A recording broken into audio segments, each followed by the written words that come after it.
I am joined now by the CEO of the Saskatoon Chamber of Commerce. Jason Aebig is here. And Jason, we are going to talk city budget.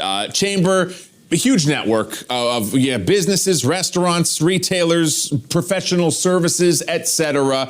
And all of those are affected by some of the discussions that are going on at City Hall this week. What is your view on just city budget as a whole, past, present, and future? That's a big question. Look at, city budgets are complicated. They're really, really big. And I don't envy any of those councillors that are sitting there for 3 days in a windowless room with a 9-inch D-ring binder trying to figure all this out. Having said that, there is an opportunity here for this new council to tackle this budget in a different way. And that's what we've been encouraging them to do from the very beginning of the process. Okay, so that's the thing. Like this council, I think a lot of them got elected saying, okay, are you sick of these tax increases we've been having every year? Let's change. There's 6 new councillors and a new mayor this time around, but they're finding themselves in the same trap of there's no money. So you said do things differently. What would that mean? Well, look, I think there's a couple of things. One is to be much more intentional and much more rigorous about finding existing money in the system already. This notion that you just sort of go back to the taxpayer whenever you feel like you need extra revenue, that may be the case. Inflationary pressures, there's other things that are affecting this budget. But I don't think anyone within city administration or around that city council table could look you and I in the eye with 100% confidence and say, we are using every dollar as optimally as we should. And to me, that is room.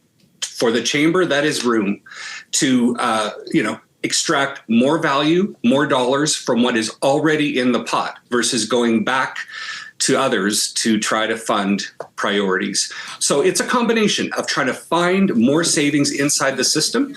And then if you have to raise revenue, so be it. Okay. So now, yes, that makes sense, right? But how come, we've got to be coming up on close to a decade of tax increases every single year. At some point, a threshold is going to be crossed where there is real damage done. Why are these expenditures these savings not being found over so many different councillors and years of budgets? Well, I think you're dead right. And that's one of the points we've made going into this year's budget cycle is we've almost come to normalize above average property tax increases as if they were a given. And we've seen that over the last 10 years. So you're 100% correct. To their good credit, this council seems to be interested in digging in. We're only halfway through these budget deliberations. They've got those 108 options to dial down this property tax increase. They're exercising many of them, which is good. So I think we have to wait to see where we land here. But I think your point is exactly right, which is this sustainable? Do we have a situation here where property tax increases at some point outpace the capacity of their small and medium-sized business community, even their residents, to pay for those increases?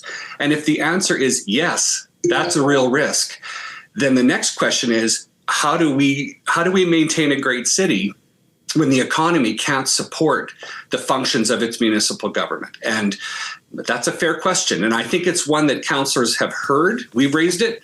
We hope it continues to be at the forefront of their deliberations this time.